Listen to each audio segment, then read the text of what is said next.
Pour monter un étage, nous allons changer de feuille de dessin et nous positionner à l'étage. Les emplacements de votre projet sont préparamétrés, mais bien entendu modifiables. Comme pour le rez-de-chaussée, sélectionnez un type de mur en bibliothèque, puis cliquez des points en vous accrochant sur les axes de la maçonnerie présente au rez-de-chaussée. Lorsque vous avez cliqué le dernier point de votre contour, faites un clic droit terminé pour quitter la fonction. À noter, vous disposez de différents modes d'affichage et notamment celui du mode assuré, accessible au travers des 5 petits cubes au bas de votre espace de modélisation. Pour les cloisons intérieures et d'isolation, sélectionnez-les en bibliothèque et esquissez dans votre projet leur position en vous accrochant sur les murs déjà positionnés. Si vous souhaitez modifier un mur de votre projet, modifiez ses propriétés ou remplacez-le tout simplement par un mur déjà présent en bibliothèque, en utilisant la fonction Remplacer au bout du clic droit de la souris.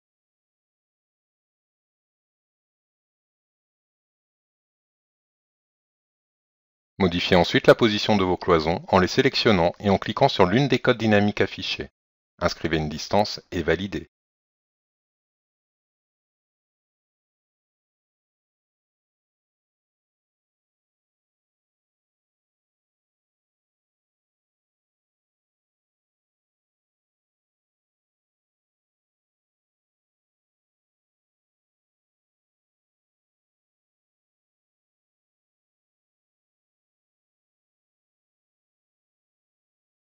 Pour positionner un plancher d'étage, sélectionnez la fonction Plancher par périmètre, puis dans votre catalogue choisissez une épaisseur de dalle et cliquez ensuite à l'intérieur de l'étage.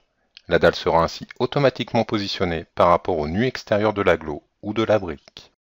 Pour créer une trémie dans votre dalle, vous devez dans un premier temps la sélectionner. Si les murs vous gênent pour accéder à votre dalle, vous disposez en bas de votre espace de travail d'un filtre d'affichage et de sélection, symbolisé par un œil avec un entonnoir. Vous pouvez ainsi geler dans la colonne Sélection les éléments murs à la sélection. La dalle sera ainsi plus facilement sélectionnable. Faites ensuite un clic droit Créer un percement sur votre dalle pour délimiter le contour de votre trémie.